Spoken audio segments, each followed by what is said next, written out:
Welcome to Healing at the Edge, a podcast featuring interviews, archive talks, and teachings on conscious living, conscious dying with RamDev Dale Borglum, brought to you by the Be Here Now Network.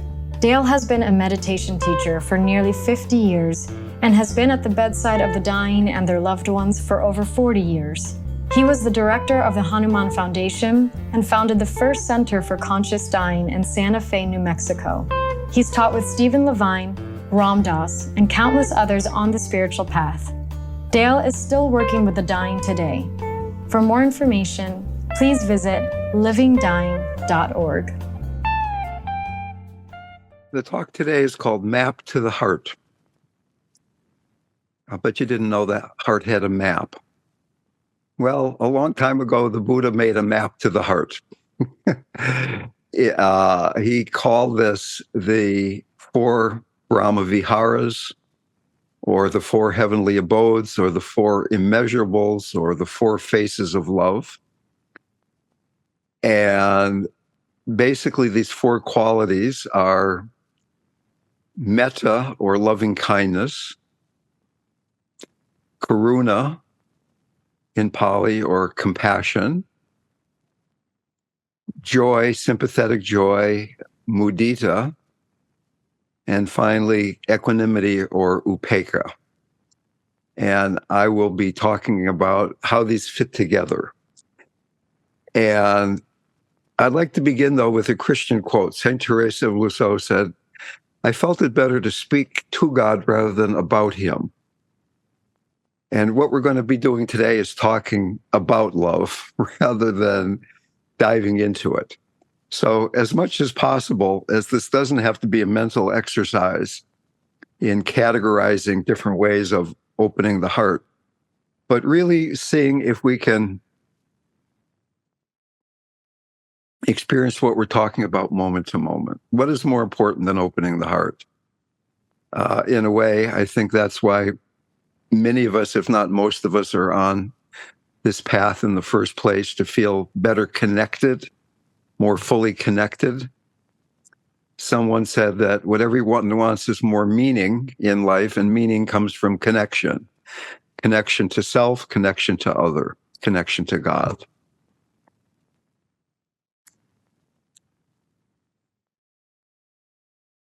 So fundamentally, there are two spiritual paths. There's the path of the heart, and there's the path of inquiry, of meditation, of asking who you are. And in the beginning, they're the same path. We're looking at what's going on. We're looking at what blocks the heart, what blocks being present.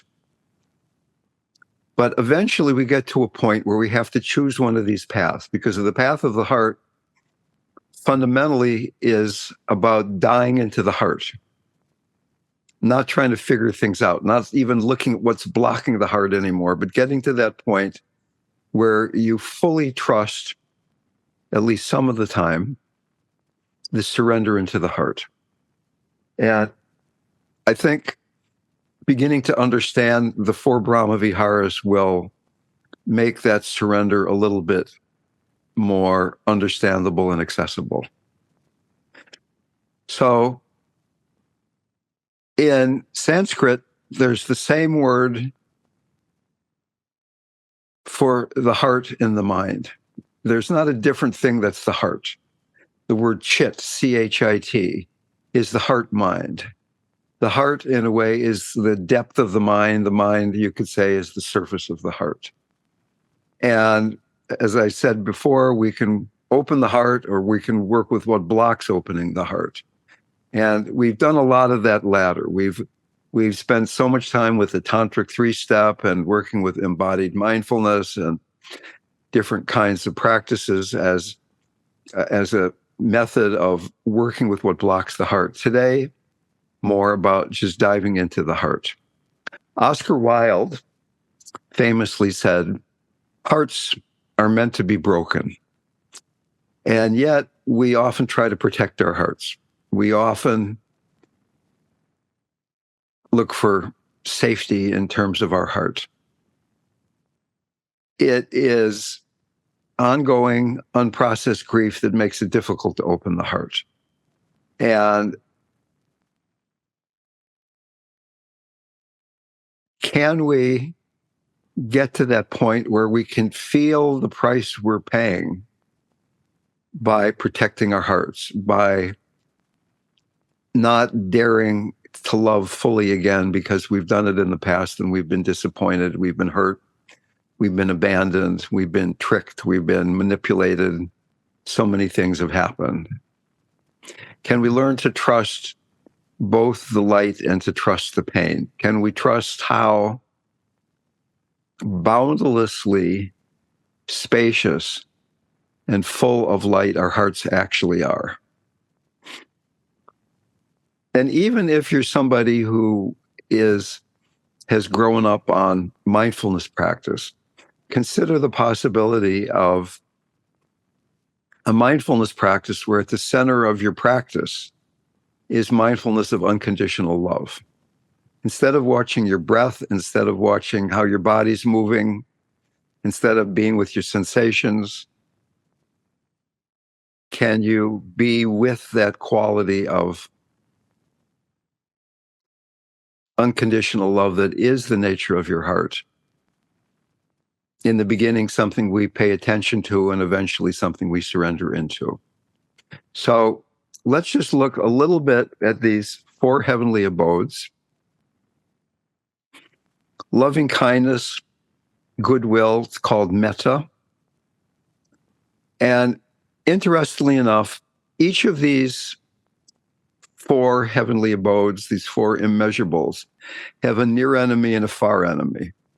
The far enemies are the obvious opposite thing, but the near enemies are really important to begin to understand because it's for many of us what makes it difficult to rest in loving kindness, to rest in compassion, to rest in joyfulness. So the far enemy of loving kindness is hate. The near enemy is something that looks like loving kindness from the outside, but it's the enemy. It gets in the way. It blocks the opening into loving kindness. Does anybody want to guess what the near enemy of loving kindness is? Some Buddhists out there must know the answer to this little question. Pity?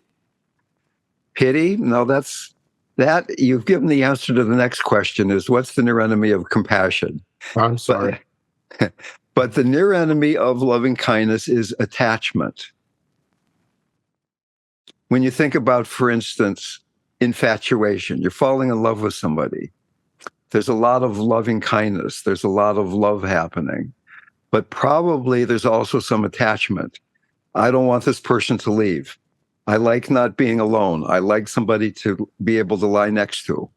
I like my friends thinking, oh, he's somebody who has a partner, whatever your personality is saying.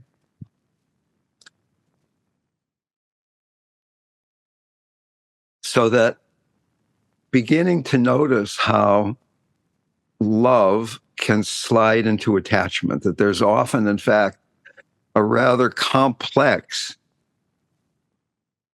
combination, mixture of loving kindness and attachment when we're with somebody that we're close to. Many people say that being in a one-to-one relationship, being married, having parents, having children is like graduate school in terms of working with the heart. It's easy to sit in the meditation room and do metta practice, do compassion practice. But then, as Ram Dass famously said, if you think you're enlightened, go home and spend a weekend with your family, right? So that you'll begin to notice that there's a lot of attachment. I want my father to approve of what I'm doing. I want my child to behave differently. I want my partner to let me know that she's never going to leave me, whatever it is.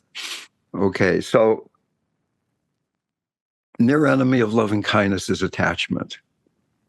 The second immeasurable, the second Brahma Vihara, the second heavenly abode is compassion. Now, loving kindness is the fundamental quality of opening the heart. It's loving those around us, And I would even extend this from what the Buddha said to including devotion, loving the most lovable, loving God. Devotion is an attitude. Okay, so that then compassion is applying loving kindness to the situation where there is suffering.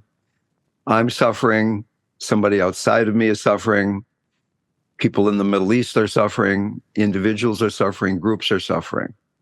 So compassion is bringing loving kindness to the situation where there is suffering happening.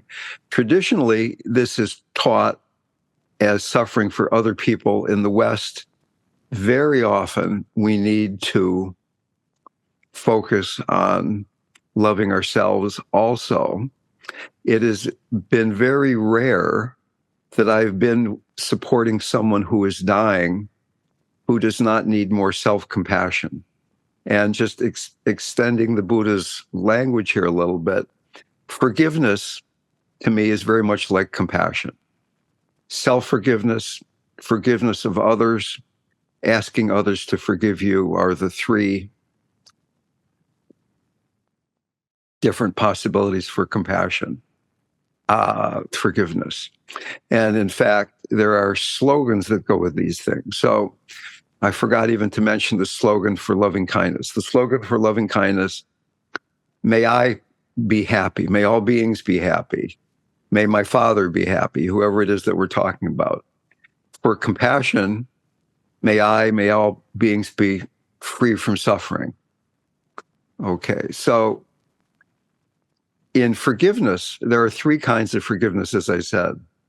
One of them is, I forgive you for anything that you may have intentionally or unintentionally thought, said, or done that has caused me to suffer. Or, please forgive me for anything that I have intentionally or unintentionally thought, said, or done that has caused you to suffer. Or then the other one is, Dale, I forgive you.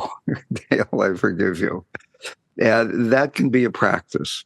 Okay, and as we said before, the near enemy of compassion is pity. The Dalai Lama talks about compassion as the ability to equalize and switch yourself with somebody else. Compassion is really loving kindness as it arises when we're directly in contact with suffering. It's not thinking about suffering. It's not knowing suffering is happening. It's actually feeling the suffering. So you think about what's going on in the Middle East. Intellectually, you think, God, that must be horrible. But can you feel in your heart collectively what's going on? When you think about, just before the group started, I was talking to Carly, and she said she was so sick coming back from India that she couldn't get out of bed for a number of days. So I think, oh, poor Carly. But do I really feel what that must have been like for her? And that's not an easy thing to do. And we'll talk a little bit later about having the foundation to do that, either the foundation of being grounded and centered or the foundation of having enough faith that one can be with the suffering of the world. One can be with your own suffering, at least at times. May all beings be free from suffering. May I be free from suffering. Okay, the third Brahmavihara is sympathetic joy. It's the opposite of jealousy. It's, I'm happy because you're doing well. You're meeting somebody this time, not somebody who's suffering, but somebody who's really happy. And instead of comparing yourself or feeling jealous, you say, oh, isn't that great? That person got the book contract even though I didn't. That person's football team won the game today and mine lost. I hope they're happy. I'm so happy that they're happy. Right? Okay. We'll see how that works out today for all the football fans in the planet. Okay. And the slogan could be, may all beings be joyful. May I be joyful. And the near enemy, as I just kind of was suggesting, is comparison. That we're comparing how I'm doing and you're doing, that we're really lost in the mind about all these things. But now we get to the fourth one, equanimity. This is a very different quality than the other three. Equanimity, I hardly ever talk about it because it's my least good thing. It's like, you could ask Natalie, Dale, equanimity, no wonder he never talks about it, right? I'm addicted to excitement. I love excitement. In fact, one of my teachers said, Westerners tend to mistake excitement for happiness. Like, as long as life is exciting, it can't be all bad, right? But equanimity is the quality that protects the other three.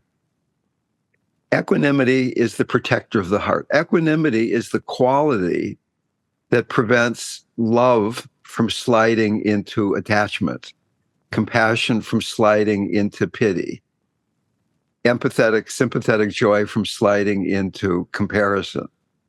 So that cultivating equanimity, a balanced approach to what's going on in our hearts and our bodies and our lives, is what allows the heart to be open. In fact, somebody once asked Pema Chodron, how can I keep my heart open all the time? And she thought about it for a while, and she said, what I came up with here surprises even me, but let go of the fruits of your actions. Let go of an expectation of a result, which is kind of another way of talking about equanimity. Okay, what do you think is the near enemy of equanimity? The far enemy of equanimity is worry, excitement, agitation, one of my specialties. Okay, what is the near enemy of equanimity? It looks like equanimity, but it's not keeping the heart open. Detachment. What? Detachment. Detachment. Kind of indifference. A separated detachment, right? Indifference. So that, oh, there's suffering in the Middle East. That must be horrible, but I'm not going to feel that. Nothing I can do about that, right? Or Carly was sick. What a shame. Glad it wasn't me. Okay, like that. I am glad it wasn't me, by the way. But that doesn't mean that I can't still feel what you must have been going through for a little while there. Okay, so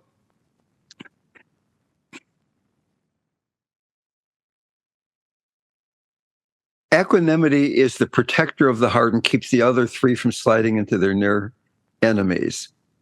It's much harder with people that we're attached to. Equanimity is a creative acceptance, accepting things as they are. It helps us to not exaggerate emotions, to learn to be with anger, to learn to be with sadness, to learn to be with lust, and not get totally lost in them. Now, I said lust. Sometimes you like to get lost in lust. Okay. I mean, I remember when I got really deeply into meditation and I thought, am I glad I did this? I can't completely lose myself in emotions anymore. I like getting lost in emotions. There's a big price you have to pay, but sometimes it's an escape.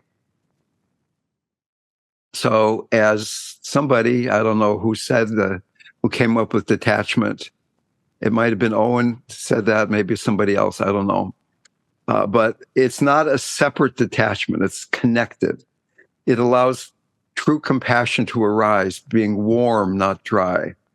So the trick here is to be able to open up to our preferences without getting stuck in attachment, to feel the enjoyment deeply and let it pass through, to feel satisfied, to let deep emotions be experienced with Teflon rather than Velcro, as the saying goes. The equanimous mind lets go. It can be based on faith, as I said before, or it could be based on uh, a deep embodied mindfulness, being grounded and centered, as we've talked about so many times in the past. So here's a story, one of my favorite stories about equanimity that I heard from Jack Kornfield. He was with his teacher Ajahn Chah, and they had to go from where they were to a smaller monastery up in the mountains in Thailand. And they had to take a car on this mountain road. And if you've ever been in cars or buses on mountain roads in poor parts of Asia, you know how death-defying it is, that these vehicles are tearing around these blind corners with the hope that if somebody's coming the other direction, that they're going to honk the horn, right? But if they don't honk the horn, you're both going to be dead. And even if you're in a bus, the bus driver generally has his door bungee corded open so he can jump out. But everybody else in the bus is going to go over into the abyss. And when you look in the abyss, there's all these dead cars and buses down there. Literally, there's just strewn with these dead vehicles that have fallen off the road. So Jack and Ajahn Chah, Jack was going along up on the ride because he was the translator. They were going up this road, and it was like white knuckle the whole time. And they finally got to where they were going, and Ajahn Chah turned to Jack and said, "That was uncertain." That was uncertain. And yeah, anyway, that's the end of the story. Okay.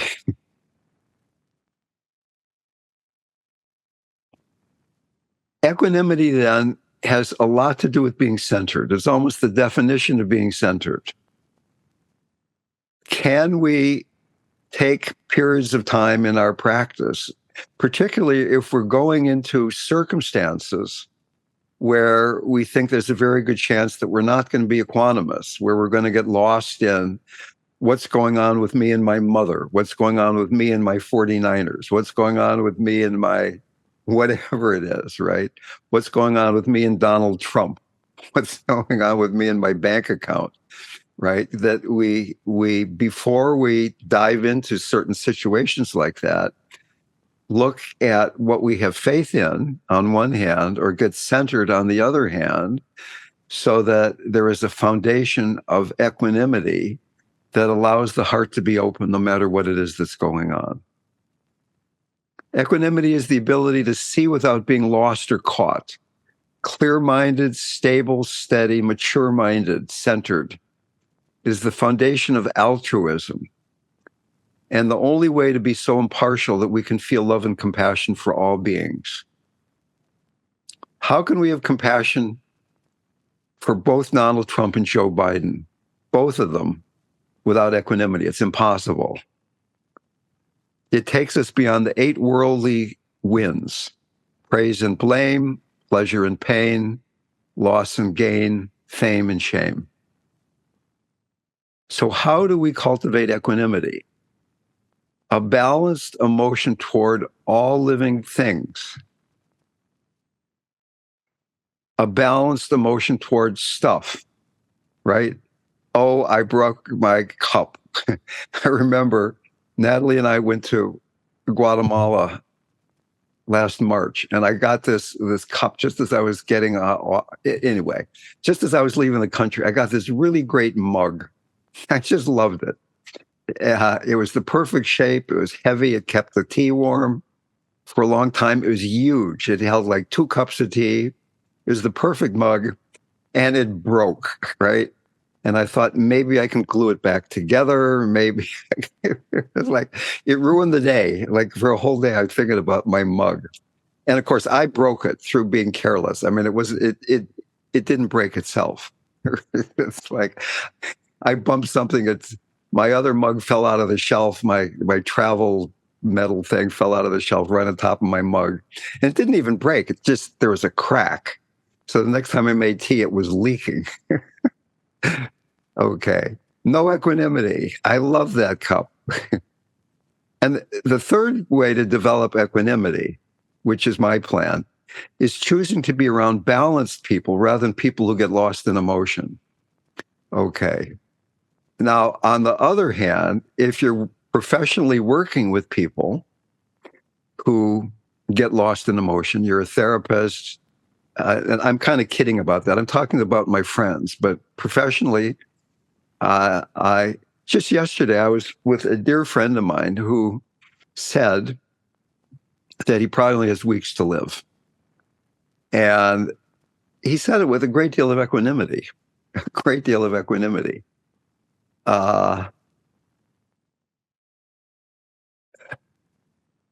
He's had cancer for a long time, but it always seemed that it was a workable situation until a few weeks ago. And now it seems like there's nothing they can do. All the treatments they had been offering can't be offered anymore. So he said that, and I felt a lot of equanimity, and he did too. But at least in your personal life, finding people to be around who are balanced, who aren't getting lost in a lot of emotions, can often be a great gift. In fact, I was talking to somebody yesterday who's in the room right now. I won't mention her name, who was living with somebody who had almost no equanimity. It was very hard for her. Now she moved over to somebody who has a lot of equanimity and is bringing balance into her life. Okay. Choosing to be around balanced people. And particularly with compassion, and particularly if we have a life, and doesn't everybody have a life that draws us into relationship with people who are suffering a lot? Equanimity is needed to protect the heart. I know John, who's in the room, has had a really hard time with the suffering that's going on in the Middle East. John is a Sufi. He's very attached to that culture, to people who have lived there, are living there, to the religion that has come out of the religions that have come out of that area. And it's hard for him to find equanimity in relationship to the depth of suffering that's going on there. This is what we're trying to create a foundation for doing. Maharaji said, "It is better to trust in God than to try to figure things out." He said, "Don't worry, it's all going to be okay." He said, "I'm always in communion with you." Now, if you believe those things, that leads to equanimity, right? It was very easy to have equanimity around Maharaji because it was very clear that when we were with him, everything was going to be okay, right? He was taking care of things. And some part of me intellectually, and mostly in my heart also, I still have that sense that he's taking care of everything. But occasionally I forget when that particular insult to my being hooks up with a particular wound that I have. And the same is true for you, that begin to keep your eyes out for those places where equanimity is lost. And when equanimity is lost, the heart begins to close. The other three Brahma Viharas slide into their near enemies. We start feeling sorry for people. We start getting attached to people. We start comparing ourselves with other people. So as soon as you're comparing, as soon as you're feeling pity, as soon as you're judging, as soon as you're attached, you could just try to open your heart again, or you can take a step back and how can I feel a little more equanimity right now? Either by faith-based equanimity or centered, grounded, embodied mindfulness.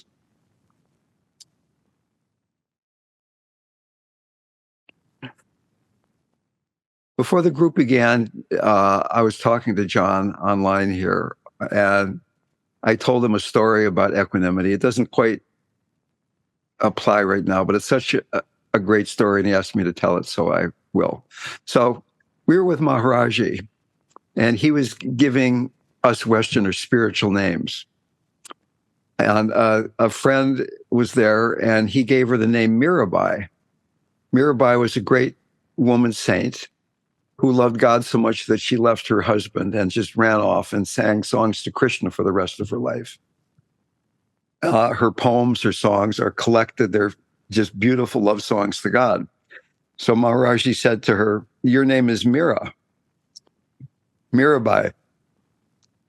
And Mira's husband, who was there, John, started crying. And Maharaji said, "Well, why are you crying?" And he said, "Because Mira left her husband. I love my wife. She left her husband." And Maharaji turned to him and said, "Your name is Krishna." That's the sweetest thing. Your name is Krishna. So there they were, Krishna and Mirabai, lovers forever. Didn't turn out the way in real life, but that's what happened. That's what happened in the story, at least. Okay. Equanimity, the foundation of the heart. So once we have equanimity, what do we do with that? And going back, the Buddha talked about those three qualities: loving kindness, compassion, sympathetic joy. I would like to expand them in a more Western way and include include devotion under the loving kindness category, include forgiveness under the compassion, and include gratitude under the joyfulness. There's this great gratitude quote by Brother David. He says, "When I am grateful," Brother David Stendhal-Ross, "when I am grateful, I'm neither rushing nor slouching through my day. I'm dancing." He's feeling that joyfulness. He's dancing through life. He also said, "We're not grateful because we're happy. We're happy because we're grateful." The attitude of gratitude, right? Can we be grateful even for the difficult stuff? Can we be grateful for the future? We don't even know what it is, but as long as there's a future, we can be grateful. My friend has a very short future, apparently, and he's very grateful for it. He's really realizing, he said to me, I think I mentioned this, maybe not in this group. He said he was a Marine in Vietnam. And he said, "I feel more alive now than any time since I was in a firefight in Vietnam and bullets were whizzing by my head, almost killing me." Do we have to wait for a terminal prognosis to feel that alive? Right? Can we feel so much gratitude for this moment, so much joyfulness for life itself, for the life of those we love, that it's like bullets are whizzing by our heads? It's like, but they're missing. And one day, one of them's not going to miss. One day, one's going to get us.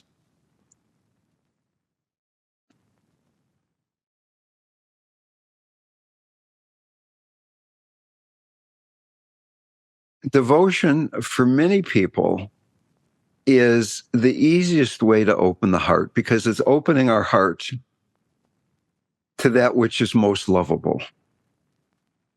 We're opening our heart to God, if you believe in such a concept. We're opening our heart to awareness itself, to Buddha, Dharma, Sangha.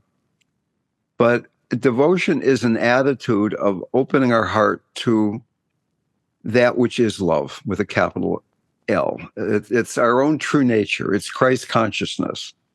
It's Buddha nature. There is something that does not die, that does not change, that is completely lovable, and that it's easy to open our hearts to. Now, at the same time, it gets a little bit tricky because when we try to do that, there will be a lot of times when we can't do that and we start to feel guilty. I again and again love going to sing with my friend Jai Uttal, who's my neighbor here, and he has kirtans in our local yoga center. And I think I'm probably going to go and sing with him on Sunday night, tomorrow night. And I'm sure what's going to happen is that somewhere through the chanting, I'm going to be feeling really blissful. And then at another point, my mind is going to be wandering about who knows what, and I'll feel guilty, which brings us up to the quality of the heart that's most difficult to practice, which is compassion, opening our hearts to suffering. So that devotion without compassion is going to be mushy, and compassion without devotion is going to be dry. We really need to bring these together in a certain way. The most difficult and the easiest. One without the other is not going to work. Devotion without compassion, we're going to get lost. Compassion without devotion is going to be overwhelming. So, map to the heart.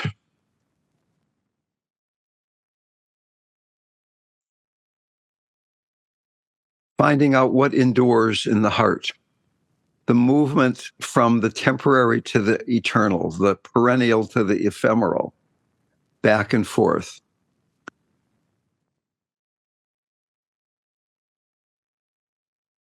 And I just like the phrase, I'm sure somebody else has come up with it, but I'd never heard it. Gratitude as an attitude. Just having this attitude of gratitude moment to moment to moment.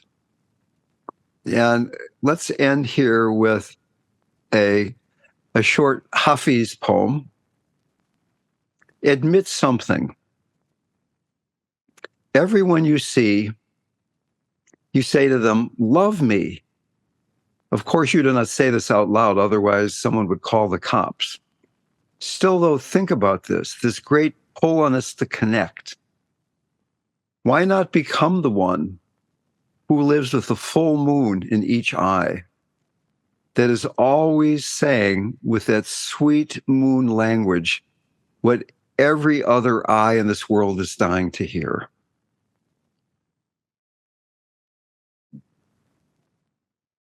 Why not be the one who's answering everyone who's saying, please love me? Easier said than done, but there it is. Let's open up to questions and remarks. RamDev? Yes. So Susie posted a question in chat. Are pity and empathy the same? No. Are pity and empathy the same? So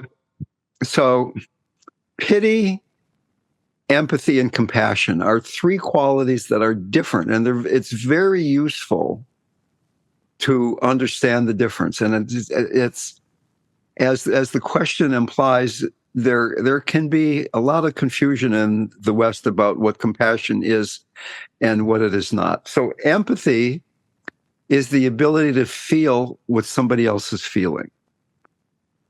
Without empathy, you're not going to feel compassion. But you can feel empathy and then decide to close your heart. You feel, okay, what is it like to be Donald Trump? That must be really, really difficult. I am not going to feel compassion for him. I'm not going to. I empathize that he had a really difficult childhood. His dad was that guy, and he's become this guy. And consequently, he's doing that.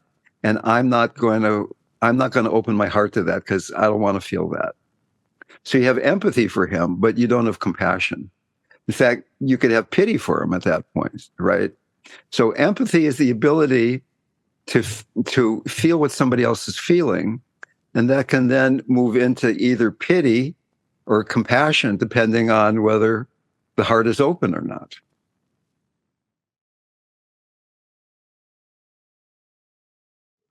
Thank you. You're welcome.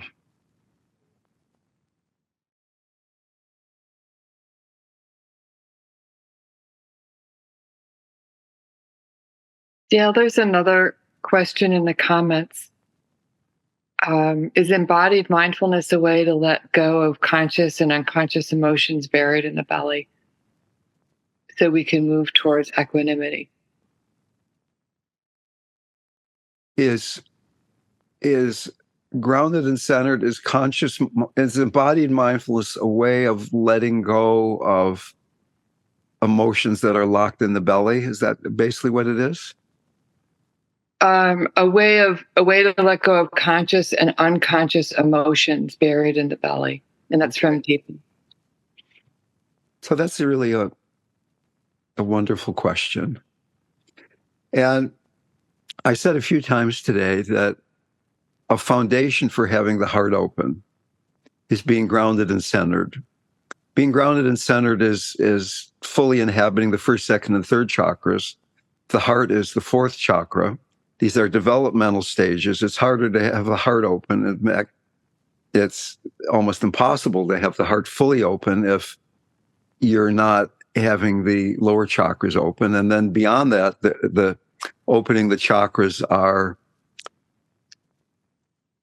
parallel to developmental stages of early childhood development that Piaget and others talk about. So grounding, second trimester to 2 years old, being centered 18 months old to about 4 or 5 years old, and then 4 or 5 years old to 8 years old, opening the heart. And it's very easy to say, well, just inhabit your lower belly and get centered. And we often think of centering as, I am going to pay attention to my lower belly. I'm going to do centering. And as we start paying attention to that part of our energetic body, the stuff that's been repressed, the stuff that hasn't been fully processed, is going to start coming up. So it isn't as simple as my language suggests. Being centered, the centering process, took me probably a decade to bear gradually, one chunk at a time, all the stuff I'd shoved down in there, being a Danish Lutheran and a statistician and all the things in my life that really got me caught in my head. So that being centered is the process of coming into intimate, direct, naked contact with the stuff that has uncentered us in the past. It's not an end run or a free ride. It's having compassion, having direct contact with what we've been avoiding in the past. And then in doing that and seeing how suffering is being created by repression and avoidance and denial, then the heart can begin to open, because we're not trying to get away from all that stuff anymore. The mind begins to stabilize. We're not pushing away. We're not doing this dance of avoidance, which is a very complicated dance. It's a very consuming dance. So that the previous stage, which we haven't even talked about, is motivation. If you really, really want to be free, if you're saying to God, bring it on, I want to get through this stuff, then being centered, you'll have a lot of energy behind, you'll have a lot of intention behind this process of being centered. And when these difficult emotions, difficult sensations and thoughts arise, it will be good news. It will be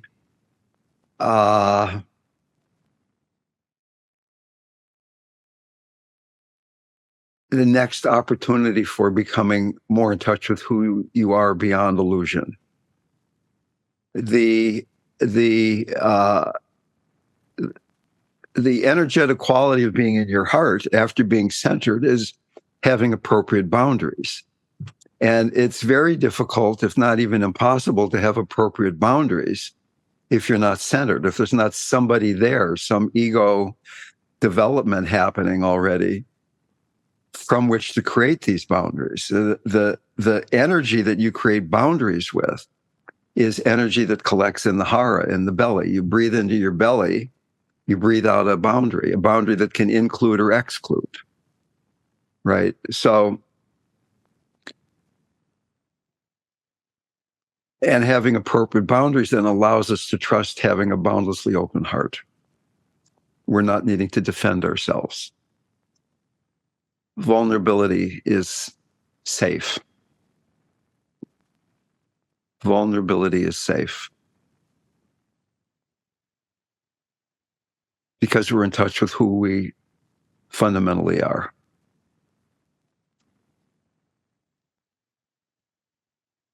Thank you.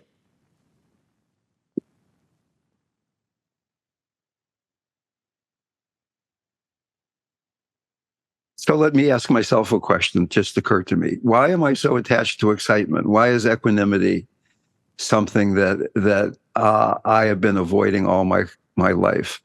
I mean, partly I think I grew up with these Danish Lutheran parents who expressed very little emotion, and I didn't want to become them.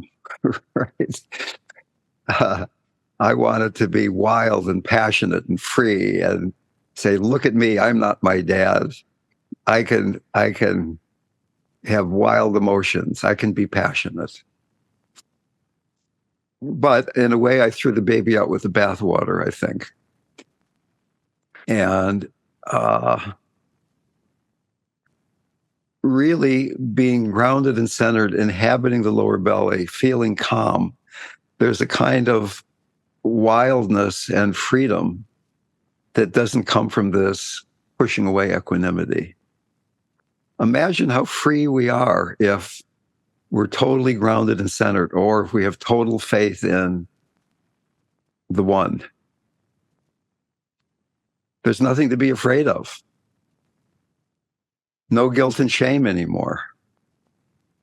Wow. Onward. Anybody else have any comments or questions? Yeah, this is David. on. Oops, sorry. Yeah. Please. Okay. Just want to unmute myself and lower my hand. Hello, RamDev. Hi. Yeah, I'm a student of Buddhism, and working to develop my compassion is so interested in me when you said that devotion is. Can you hear me? Yeah. Yeah. Okay, good. That devotion helps to develop compassion, and I've always had some difficulty with the concept of devotion. I don't have a concept of God that I can believe in. And I'm kind of distrustful of being devoted to another human being. So I guess I wanted to ask you if you have any other suggestions or ideas of working with the devotion in another way. Right.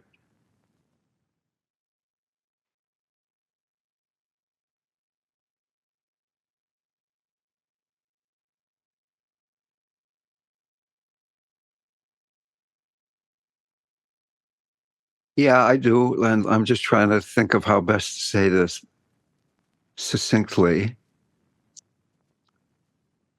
That one can have devotion to Buddha, Dharma, and Sangha. And though in the sense of unpacking what those words are. So first of all, devotion to Buddha nature, to the fact that there is an intrinsic, inherent freedom that is the fundamental nature of each one of us. And it's within the grasp of each person to live in the knowledge of that's who one is. That there are shining examples of this, Buddha, Christ, Maharaji. You don't have to have devotion to Christ as opposed to Buddha, as opposed to Maharaji, as opposed to Hanuman, as opposed to Shiva or the mother, but you have some faith that there are these beings who have transcended suffering, and that that's a possibility for you. So that leads us then to the Dharma, that there is a path that works. And that I'm sure that you've had the experience that mindfulness leads to freedom from suffering. Mindfulness leads to well-being. It works, right? In fact, there have been big studies done. Mindfulness leads to greater well-being, better sleep, better relationships, better on and on and on. And that if you add compassion, that it even speeds up the movement into well-being. Okay, and you know in your heart of hearts that it works. You know that because it's worked temporarily, even though you get lost again and again, as we all do, right? So, and then the third thing is the sangha, that there are people who support you in pursuing the Dharma. And that pursuing the Dharma on your own, particularly in this strange age in which we're living, is a very difficult thing to do. Because in a way, it's swimming against the current of the predominant culture. Exactly. Of aggression and accumulation and all the things that are so prevalent. All the divisiveness that's happening. So that the Dharma is asking you to swim against the current in a certain way. And being in relationship with other people who are on that path is a great support. In fact, Thich Nhat Hanh said that in this age, in the West, that the Sangha has become the Buddha. That the Buddha isn't the guy on the altar, it's everybody in this virtual room right now. And our teachers and our teachers' teachers, the lineages. Okay, so having devotion to awareness, having devotion to the Sangha. One Lama, this guy, what's his name? Anam Thupten in Point Richmond here in the Bay Area. A really beautiful Tibetan Lama. It says that devotion to awareness is the secret sauce for all of practice. Devotion to awareness. That's helpful, yeah. Yeah, that's helpful. I feel lucky that I have devotion to Maharaji and Hanuman and Shiva. It's like I have these playmates, right, who show up and then they hide behind the curtain or something temporarily or for a week here or a month there, but that they're always there. But it's really only putting a costume on the fundamental nature of consciousness. Maharaji said really clearly, the guru is not the body. I am not this body. Christ, Hanuman are the same. So that it's not at all about I've got a guru and you don't, or I have Maharaji and you don't. It's just for my personality and my karma, I ended up having to drag my sorry butt to India and get malaria and hepatitis at the same time, to say nothing of chronic diarrhea, all three at once, if you can imagine what that was like. Wow. And get down to 112 pounds, 113 maybe it was, with blood coming out of all places where it shouldn't be coming out of, because I was that stubborn. You didn't have to go through that. You can find devotion in the comfort of wherever, right? But maybe it's not comfortable. Maybe you have to pray to what you do have devotion to. There's this wonderful quote. I've been talking to my son a lot about prayer lately. He's getting more into a kind of non-Christian, or at least non-traditional way of prayer, more like mantra. And there's this great quote from Saint Teresa of Avila where she says, the only mistake we can make in prayer is to pray as if God were not present. So that can be translated into non-theistic terms, right? The only mistake we can make in meditation is to meditate as if true nature were not inherent in each moment. Buddha nature, right? It's all consciousness. It's all God. It's all that one thing. Yeah, thank you for that. I think devotion to bodhicitta, I can see possibilities.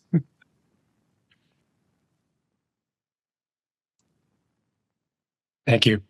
You're welcome. Owen. And after Owen, we're going to take a break and then we'll meditate. Yes, Yeah. Owen. Dear Owen. Piggybacking on David's question in a way, saying that equanimity could be either faith-based or relying on your own centeredness makes it seem like those are two different things. But in your answer to David, it seems like really ultimately they are the same thing. Reliance on that universal consciousness that we all are. Correct. But it's like that Indian story where these blind guys met an elephant and one guy touched the leg and they said, oh, an elephant's like a tree. And somebody else grabbed the tail. Oh, the elephant's like a rope. Oh, somebody touched the side, the elephant's like a wall. Somebody touched the ear, elephant's like a big leaf. So that, yeah, I mean,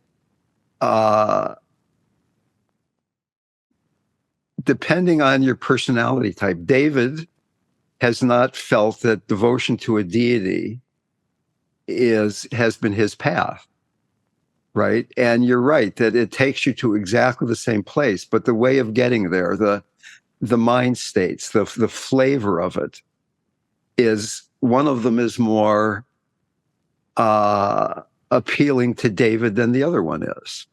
And yes, certainly it takes you to exactly the same place, right? I struggled a lot with just getting grounded and centered without having Maharaji and Hanuman and Jesus thrown in there as something that I was being drawn to, right?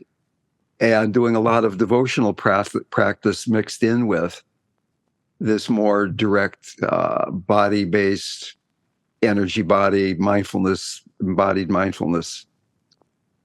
So consciousness doesn't care how you get there. You can take psychedelics, you can raise triplets, you can meditate till your knees fall off, you can be a devotee, you can be a dry as a stick. All I want is awareness. I don't care about anything else. There's a guy named Rupert Spira. I'm not saying he's quite that dry, but he's just looking at, here's the way it is, Advaita Vedanta. There is no, there's nothing to do except looking at who you are. And for some people that works. That's what Ramana Maharshi talked about. And he very clearly said there are two paths to getting there. There's the path of devotion. And he was really somebody who talked very favorably about saying mantra. But his own path, and the one that was his main teaching, was, who am I? Who are you? What is your nature? Who am I? Not as an intellectual question, but living life from the I am. Not I'm aware of my emotions, but I am. I am. Not being so caught up in the content, not being caught up in the content at all. Complete equanimity, because who you are is pure consciousness. We'll do a short guided meditation, then we'll have some more conversation.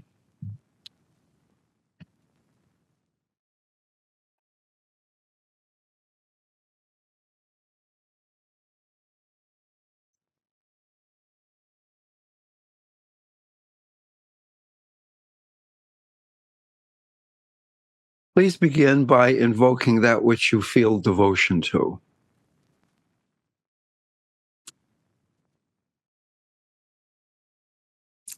Christ, Buddha, the Mother, awareness itself, Buddha, Dharma, Sangha. Something that you trust more than the mind that changes and the body that dies.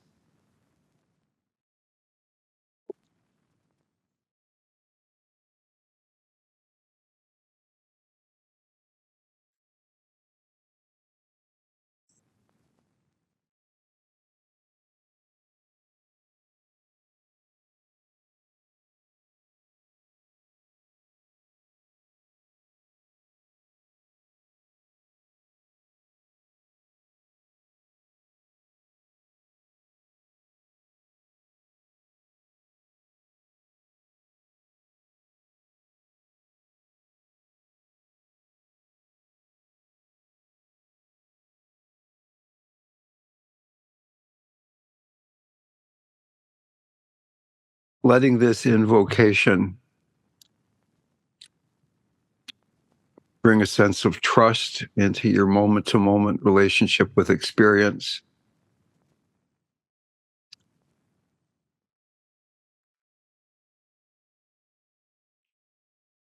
Having some sense of faith that what is arising is the perfect next step on your journey toward realizing your inherent wholeness, regardless of pleasant, unpleasant, neutral content.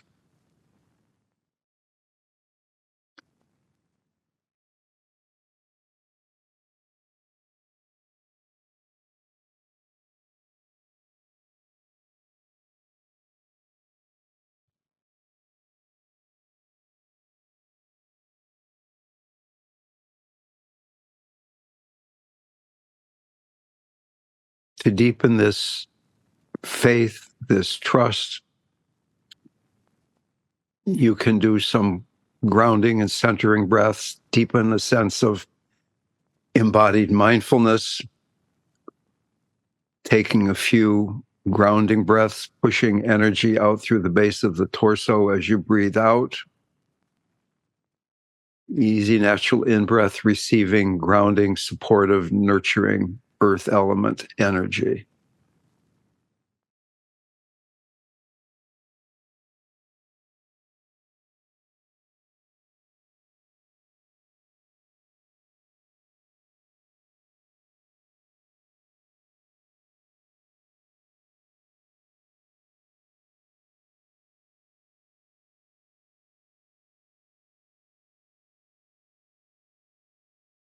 And similarly, a few centering breaths, dropping down into the lower belly. Not as if you're paying attention to it, but paying attention from it.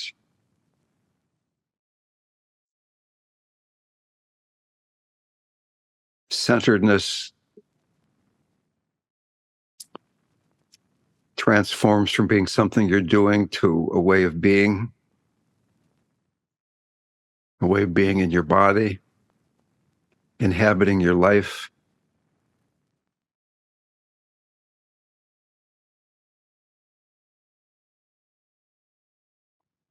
So that whether it's the sense of being grounded and centered, or faith in that which you invoked, there's a sense of equanimity, balance,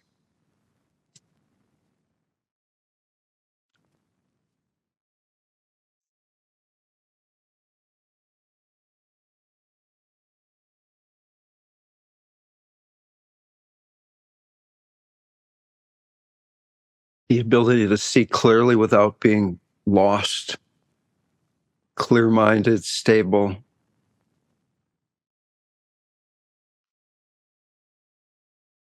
The quality that allows you to feel compassion for suffering.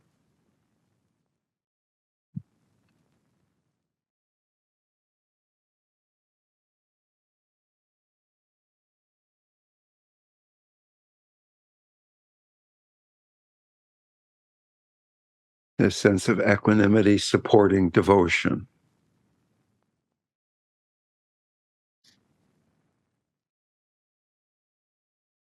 And compassion for any place where you don't feel devotion, where you get lost, where you can judge yourself and compare yourself for not being a better devotee, a devotee of practice, of awareness of God.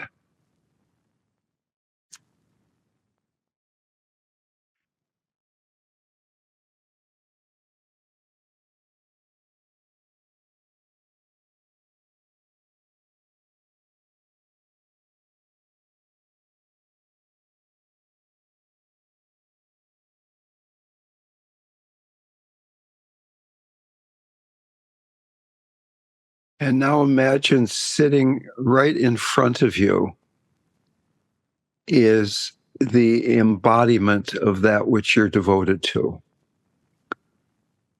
If you're devoted to awareness, to Buddha, Dharma, Sangha, It doesn't have to be a particular figure. It's just a generic representation of wisdom, of love. Or it can be that being that you feel devotion to, Christ, the Mother, the Buddha, Hanuman.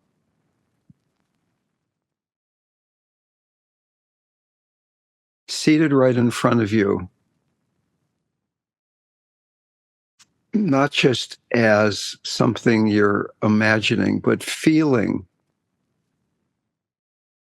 the joy, the love, to be seated in front of this full representation, this complete manifestation of love.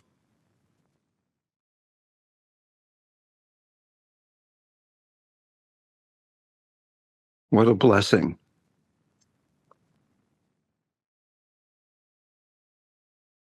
Realizing that, in fact, each moment, this blessing is available.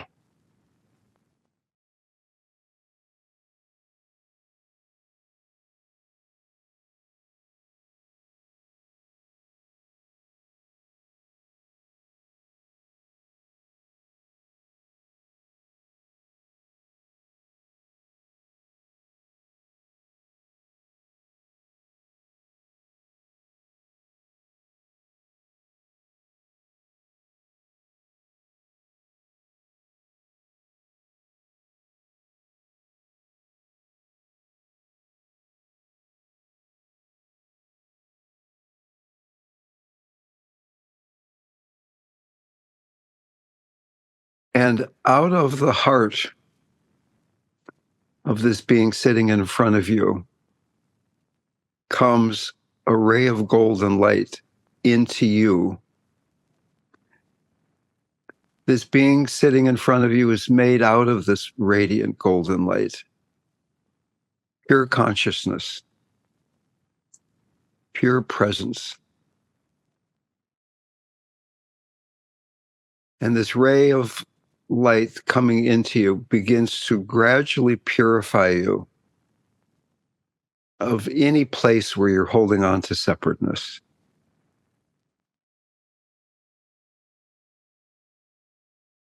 Any place where there is the delusion of inadequacy.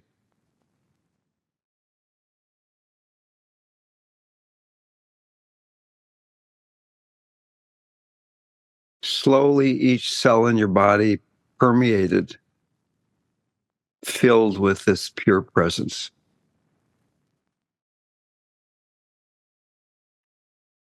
Coming home, realizing, in fact, that it's always been this way.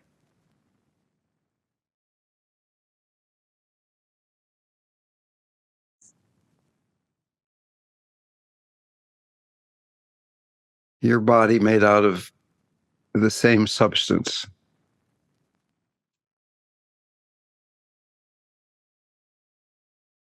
as that to which you are devoted,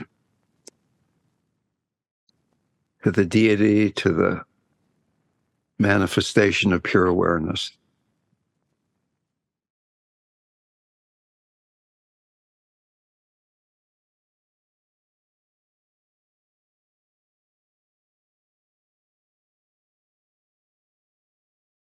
No matter what thought or sensation arises in your body, it cannot separate you from this truth. Your wholeness, your oneness with that which is.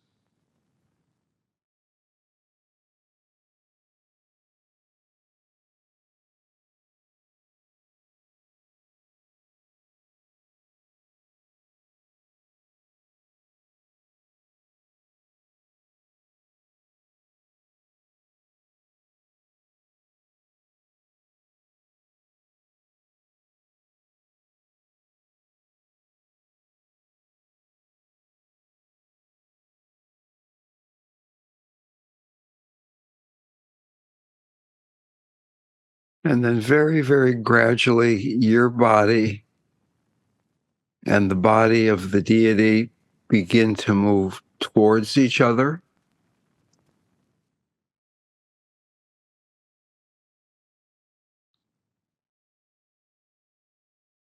Until the body of the guru, the body of pure awareness,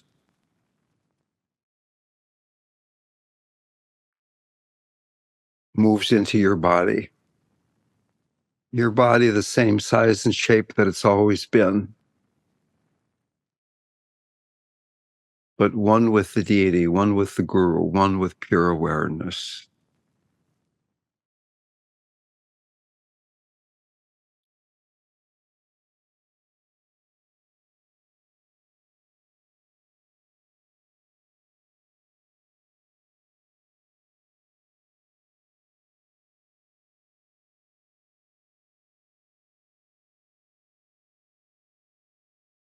No matter what arises, you exist as boundless spaciousness,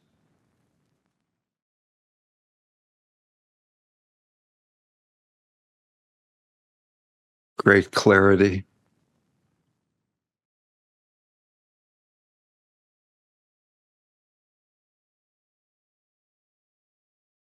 naturally arising,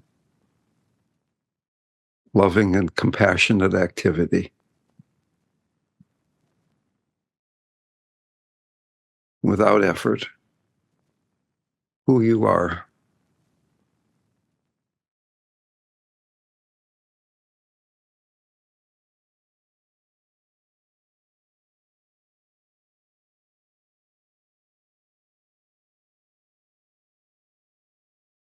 Each moment of experience arising and then passing away in the boundless sky of heart-mind.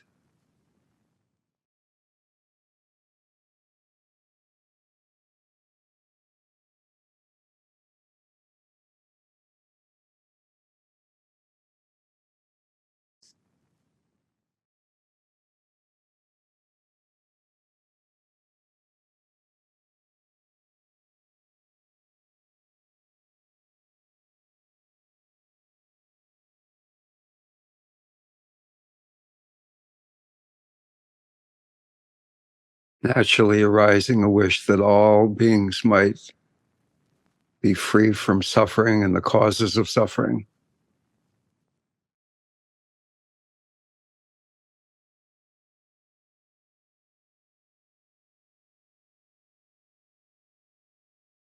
Without any effort, compassion radiates from you.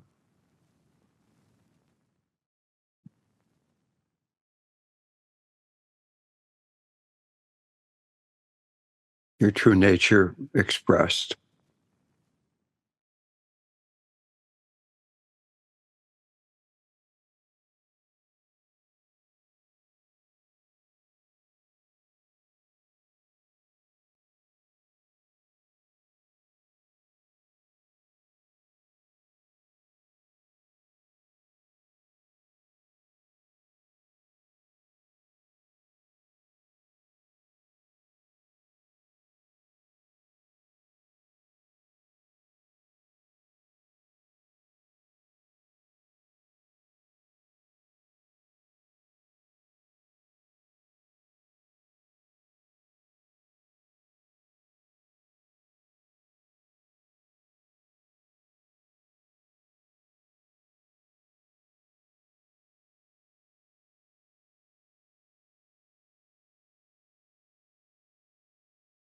And as well as being boundlessly spacious, there is a body that breathes, a mind that moves,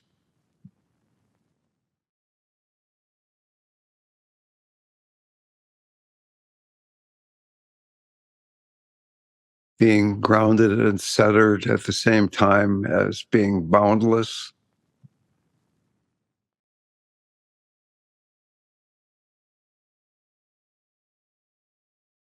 Having faith in your true nature at the same time as not grasping.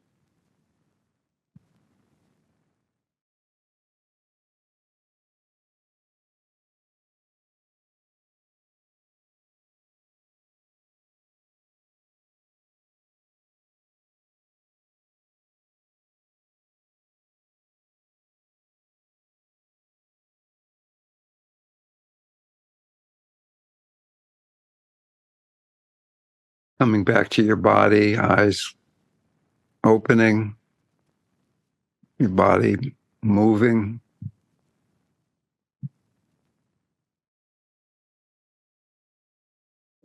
Imagine that I'm ringing a bell. That doesn't mean to stop doing what you're doing.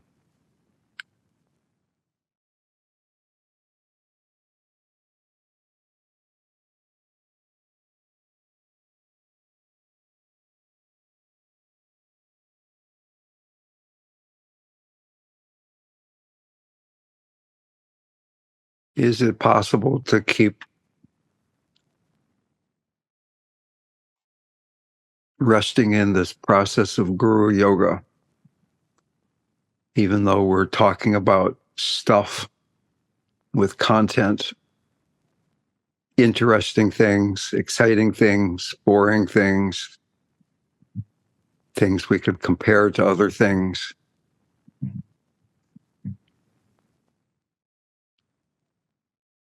What is the most important thing for you?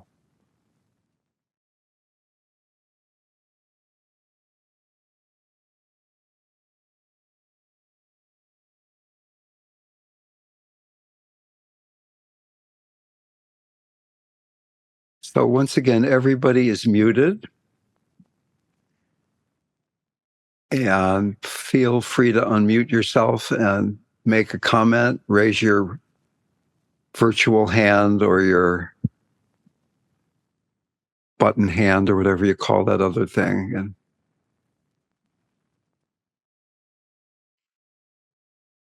nobody asks a question, I'll call on people and embarrass you. Fran, are you wanting to say something? You're just moving about.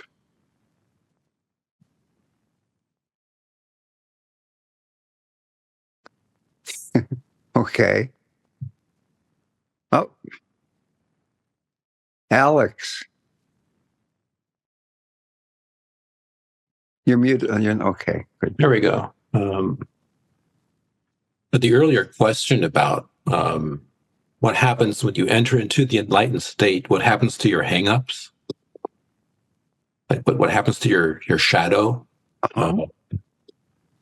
And Eckhart Tolle talks about this a little bit. Because What does he say?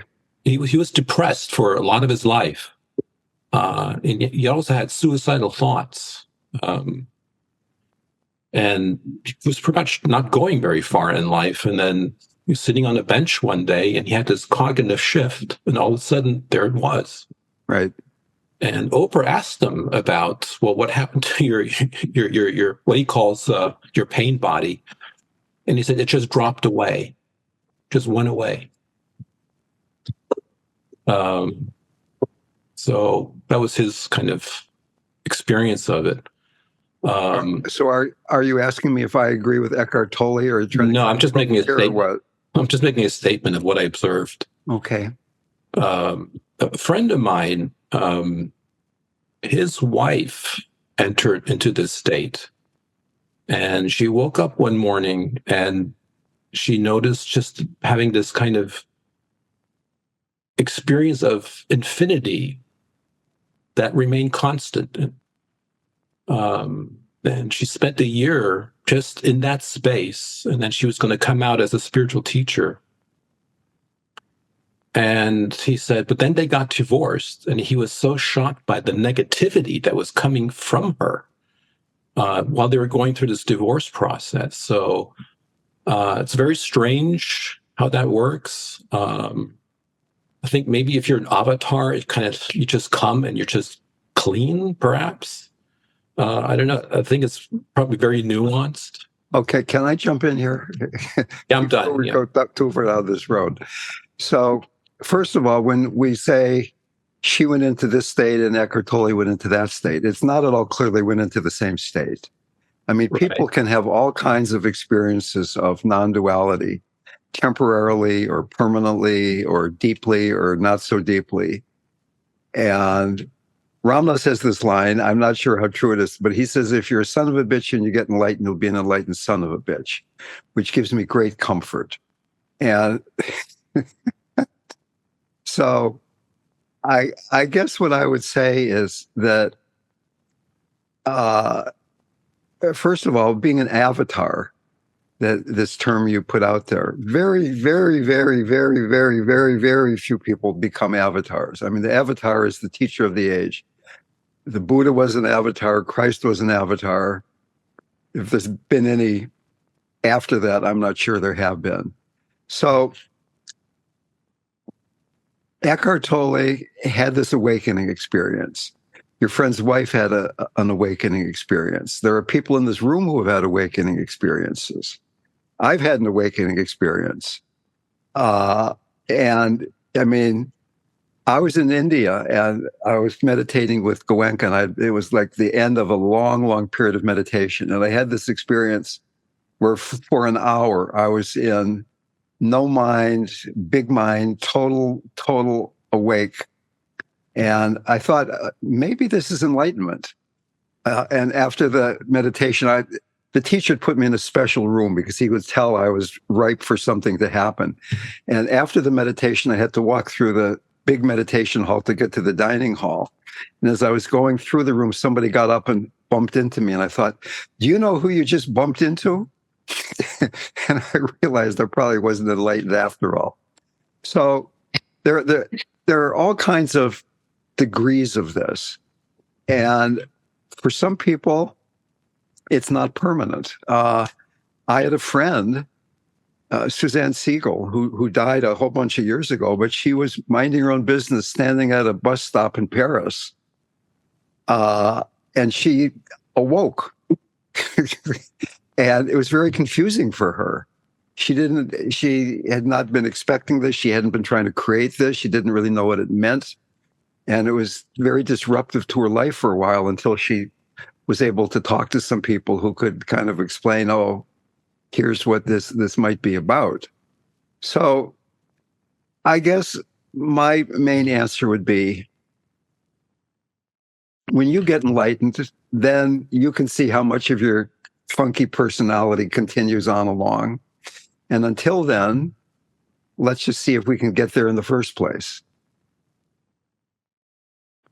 If I can be, hopefully that's not too off-putting, but what happens when you're enlightened is not a big question for me, to be completely honest with you. I want to know how I can be more awake now, how I can help other people move on that path alongside me. Completely practical. How do we do this? How do we not do this, if you will? And I've been around a lot of supposedly enlightened people. They had very different personalities. What they did seem to all share. Some of them were angry sometimes, some of them weren't, but they all shared. They were never afraid, and they were motivated by compassion. And some of them were lovers of God, some of them were Vipassana teachers, some of them were Tibetan lamas, etc. But they had those qualities, that they were there to help other people awaken, and they had no fear because there's no separateness. They were embedded in that which does not change nor die.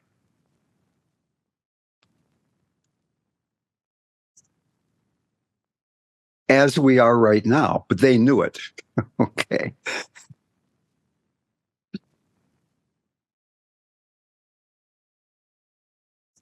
Okay. RamDev, Claire has her hand up. Yeah, I couldn't find my little virtual hand this morning, so thank you. Your story about being at the Goenka retreat and,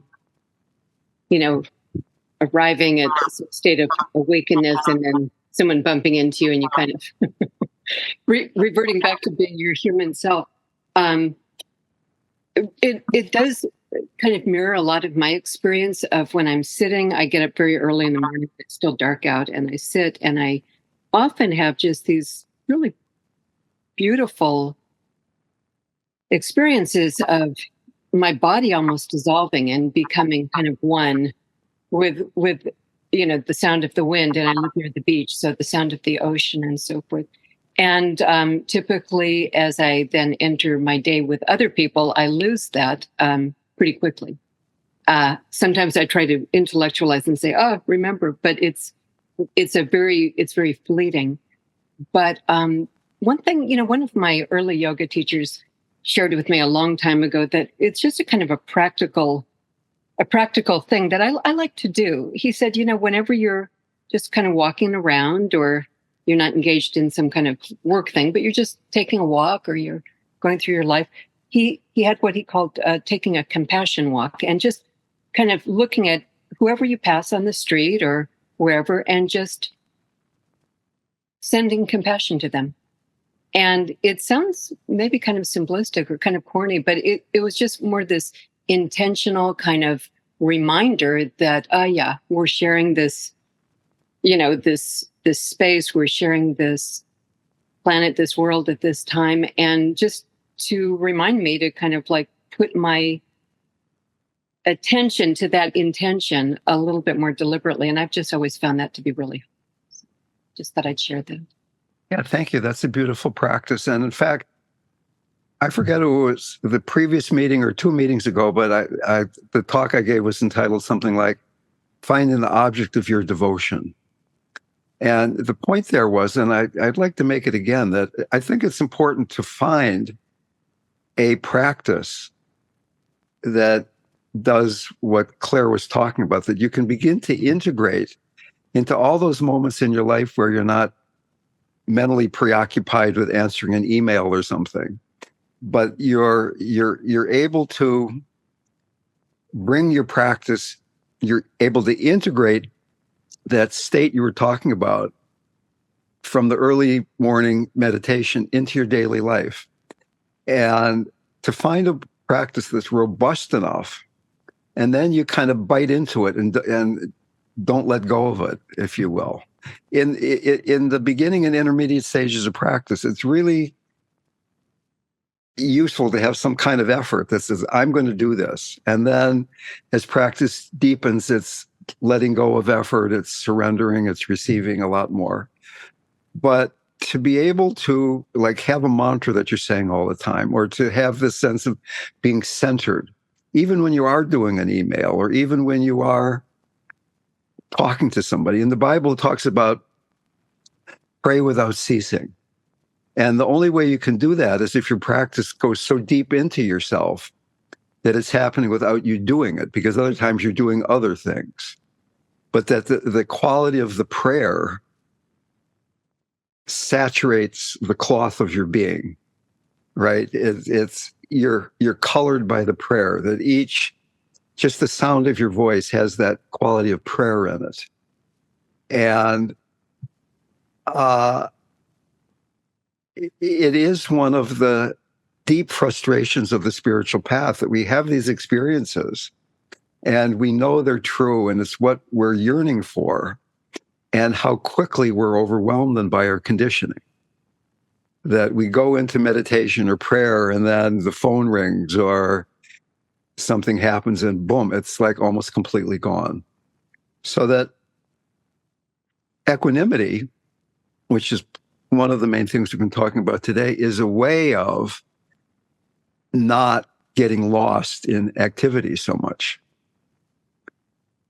To begin to really explore in a scientific way, what does it feel like when I'm getting lost? It doesn't feel good. There's suffering involved in not being present. And at the same time, that suffering is the price we've chosen to pay rather than looking into the abyss of the heart, the boundless abyss of the wide open heart.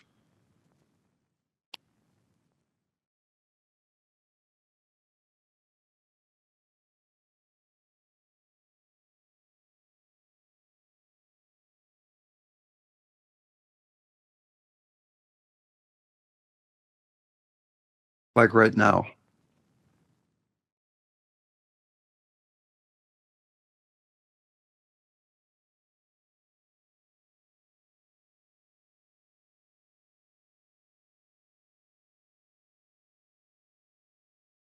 RamDev? Carly. No, it's John, actually. Oh, Carly raised her hand. Did you want to say something, John? I'm sorry. Go ahead, John. Go ahead. My apologies, Carly. Deepa asks a question in the chat. Is that the same as what you mentioned? Act/come from your belly centered, if you will. I didn't get that at all. Is it the same as what? Is that the same as what you mentioned? Dash act/come from your belly centered, if you will. Yes.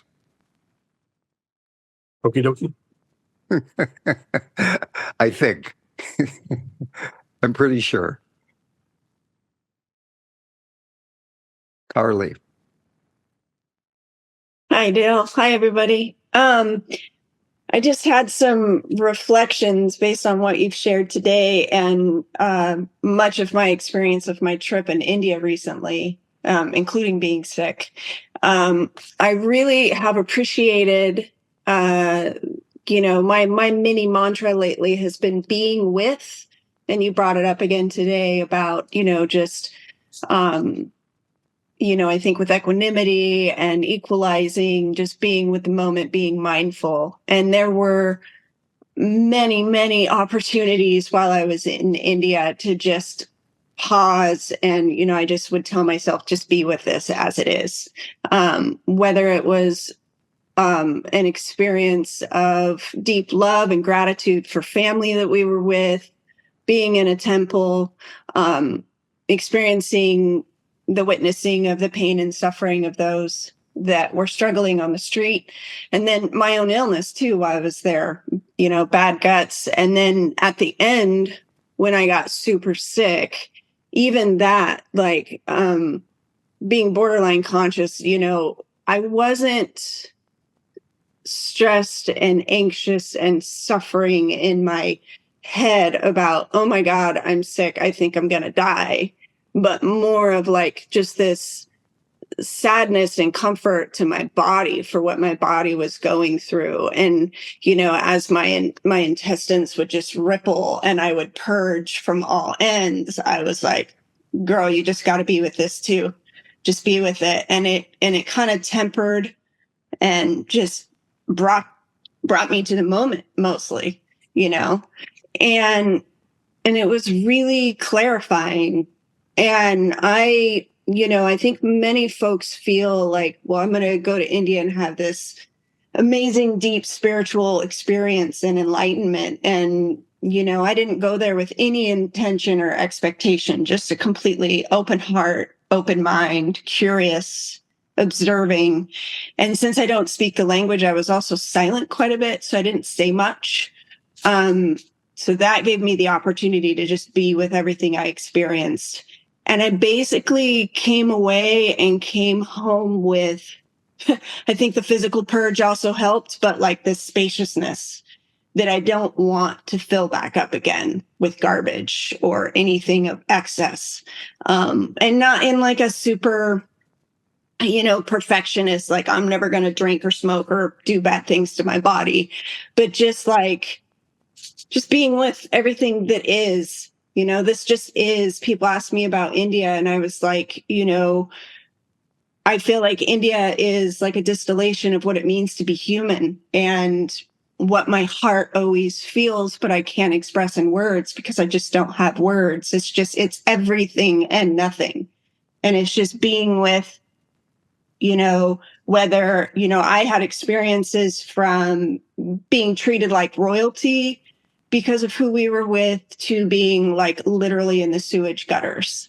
And I felt kind of the same throughout everything. And the gratitude you were talking about, I was grateful for the pain and suffering, and I was grateful for the beautiful moments, but it wasn't no pity, no judgment, just observing. And I will forever be hugely grateful and so humbled. The whole experience, I kept feeling remarkably humbled by the human experience.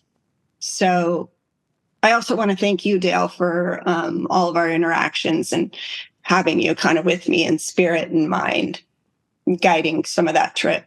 So thank you. I was with you, but at least I didn't have to get dysentery. I know, I thought of you and I was like, well, I made it to the end and I got horribly sick. Not just India, Mexico stomach. It was really bad. But again, like that was part of the purge. So here I am, still in my body. Thank you. Yeah.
Susie, you're muted. Susie, your mic is muted. We can't hear you. I'm sorry. Yes, this is Susie, and thank you, Dale and John, so much. I followed the guided meditation, and it was wonderful. And I pictured myself as one of those plants where you blow. I can't think of the name, but where you blow and they scatter, and you make a wish. And I just felt, I went deep into my belly and I felt my being just kind of like that. I kind of pictured it, and then it's like I exploded really into this golden feeling, this bliss and this nothingness, no thing. I didn't felt like I didn't have a body. And I just want to be great. Thank you for that. And I saw Maharaji. That was first, and then it went to school. I'm kind of babbling, but thank you. What a wonderful experience.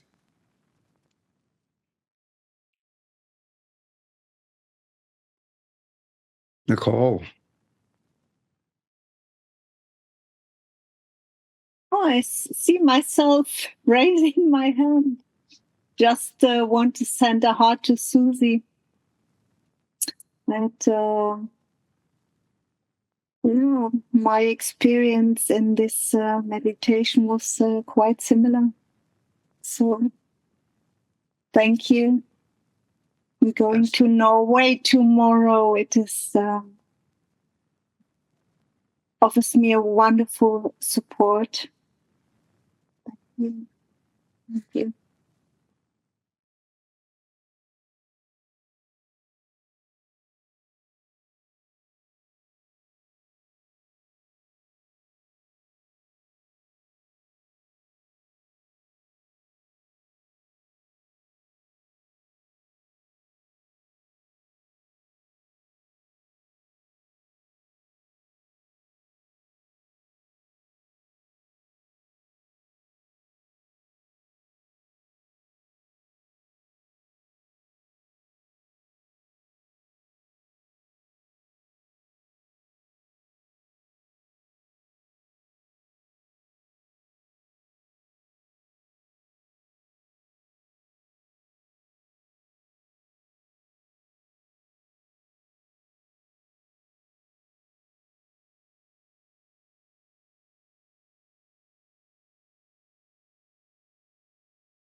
Okay. So any closing comments?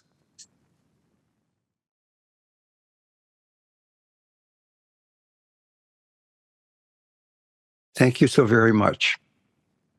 Much love.